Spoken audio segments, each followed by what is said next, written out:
This video is all about experiencing movement in the body.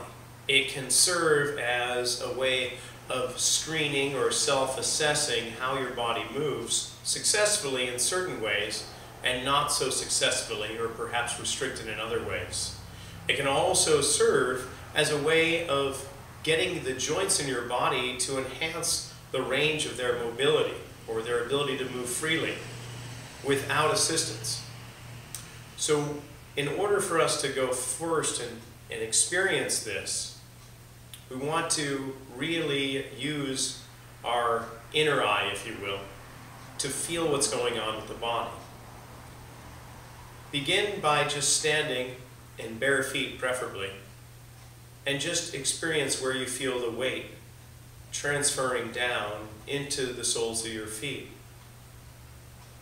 If we can imagine the feet as quadrants, the 4 feet, left and right, and the rear foot, the heel, left and right, we can begin to explore where we feel pressure down into the floor. Is it more on one foot or the other? And if it is on more one foot than the other, where in that foot does the pressure lie? Is it toward the forefoot? And if so, is it in the middle or toward the big toe, or laterally toward the outside of the foot? Just get a general sense of where you feel the pressure in your feet. We'll check back in after we go through these movements and see if that's changed, if it has become more exaggerated, or perhaps if it has been more centered. So beginning at the pelvis, you can place your hands upon your hips and imagining that it is a bowl filled with milk, let's say. And if I were to tilt the bowl forward, having the milk fall forward or pour out, and then tilt the bowl backwards, get an idea of how that feels. Get an experience with that. Is it smooth and fluid in one direction, and equally so in the opposite direction? Do you experience pain in either way? If so, is there a way that you could perhaps move through it and not experience the pain? Not go so far, not try to muscle through it, but just feel that motion back and forth. And just make a mental note, or if you have some paper nearby, make an actual note on paper to find out which way feels better, which way are you more successful, which way perhaps feels a little bit more restricted. Then we want to try and sway the hips from one side to the other. Can you achieve the same movement to the right as you do to the left? Does one side feel a stretch in certain areas, more so than its counterpart? Or are they fairly even? If one feels more successful and easier and a greater range of motion, can you perform that same sensation or same action on the opposite side?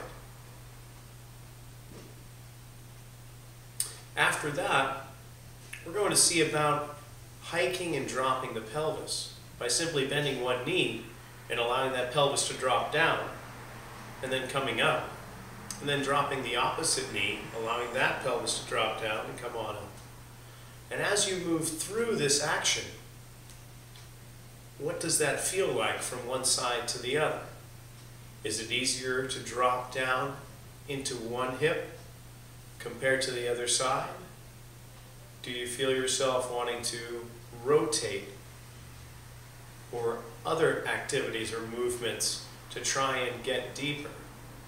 Can you just simply bend the knee and allow the drop to occur, or is it feeling restricted? And again, making mental notes. Lastly, with the pelvis, how well can we rotate to one side and rotate to the other side? Trying to keep the rib cage, for the most part, fairly still. How does that feel? Do you get more rotation in one direction compared to the other?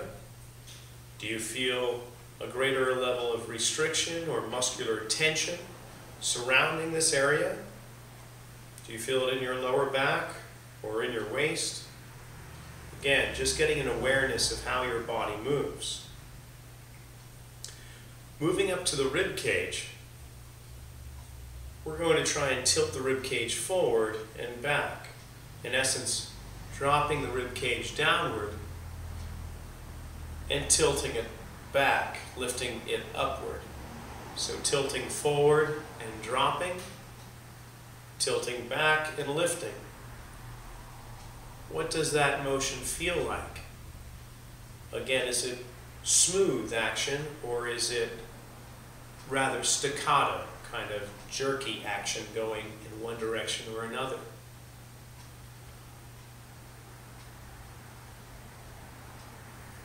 Then tilting the rib cage to one side and then over to the other side, imagining that you're in a very narrow hallway or glass phone booth where you can't move very much side to side.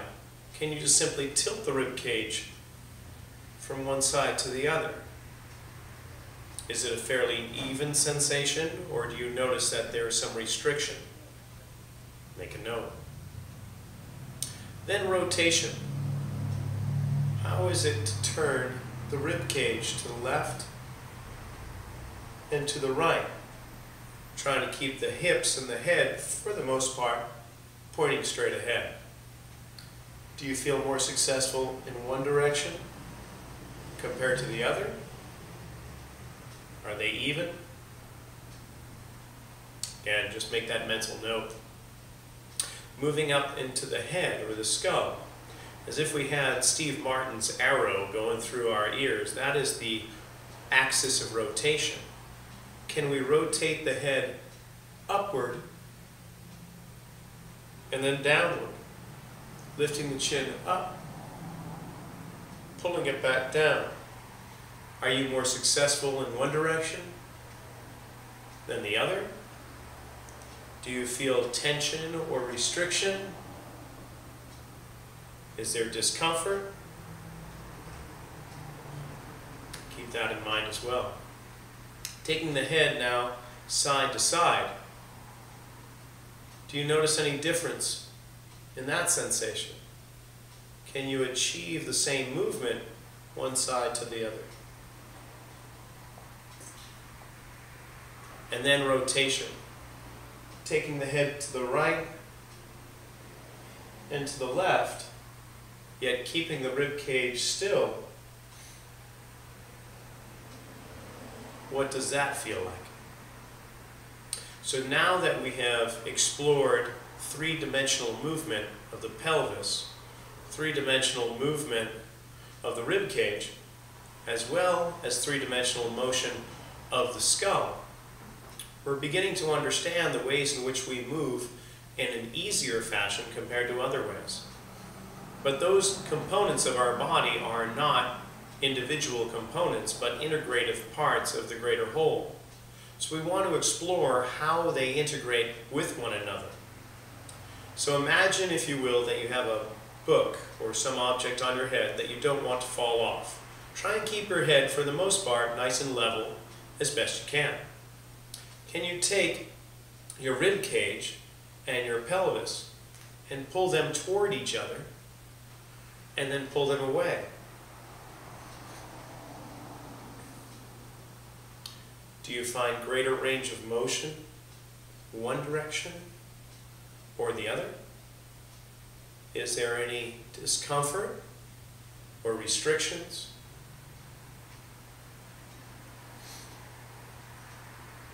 And then swaying the hips off to one side and then to the other side. Can you keep your head level so that we have what we call cog-like wheels of action or motion going on with our body? Can we drive the hips in one direction and cause the ribs to go in the opposite direction, and therefore the head, keeping level, will go opposite of the ribs? So we have these opposing actions as we move across space, across the floor. How does this feel?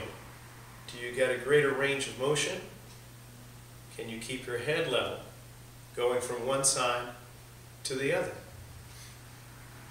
Then, going back to dropping the knee to drop the pelvis, can we have the rib cage pull away from that pelvis as it drops and go to the other side? Can you keep the head level as you make these movements?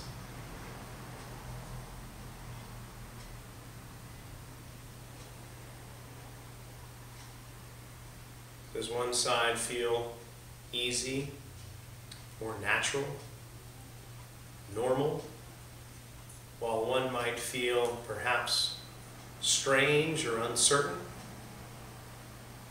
Keep that in mind. And then lastly with this, can the rib cage rotate in one direction and the head and hips rotate in the opposite?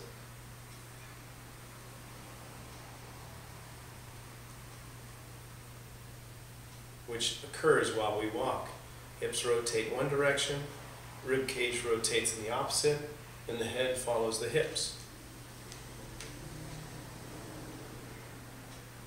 What are those movements like? We're exploring the body in a way that reveals perhaps where we're restricted, where we're free of motion. But the very neat thing about this is as we explore these movements, we unlock a memory, if you will, of those movements that we perhaps had achieved in the past, but for whatever reason may not be present at this moment. But as we start to move through these spaces, it could very well unlock those areas in which we've been restricted. So now that we've been through the cog motions of the pelvis, the rib cage, and the skull, let's just check back in with where you feel your body weight distributed back into your feet. Do you feel it in the same spot or spots? Perhaps they were feeling it more on the forefoot of one leg and the heel of the opposite. Maybe it was feeling more toward the insole or more toward the edge outside sole of your foot. Is it still there? Has it changed? For most of us, just by doing these movements, we will have actually changed the way in which our body moves to some degree. But we here use it as a way of assessing a person's ability to move. It also gives us a good idea of which exercises would benefit them the most and return forgotten movement patterns into their system, into their body, into their integrative unit with the central nervous system and their neuromuscular system. You're welcome to do this as often as you can, provided there was no pain. If there was pain, explore just a shorter range of motion and see if the pain has been reduced. If it continues, well, perhaps at this stage, those movements were not going to be necessarily beneficial to you, but you may require other activities. But this is considered perhaps a daily physical meditation, where we can go internally and explore what it is our body does well and what it needs to be reminded of. I would like to thank a couple of mentors of mine who have put this together and from which I am basically reproducing. Gary Ward and Chris Sherinthian, both from the United Kingdom, both incredible mentors. Gary, the author of What the Foot, and Chris, just a valuable asset in the whole anatomy and motion movement. So if you have more questions, comments, I would love to hear them. You can contact us through the website or via email or phone. RockiesFitnessCenter.com. My email is rocky@rockiesfitnesscenter.com. And the phone number is 831-479-0867.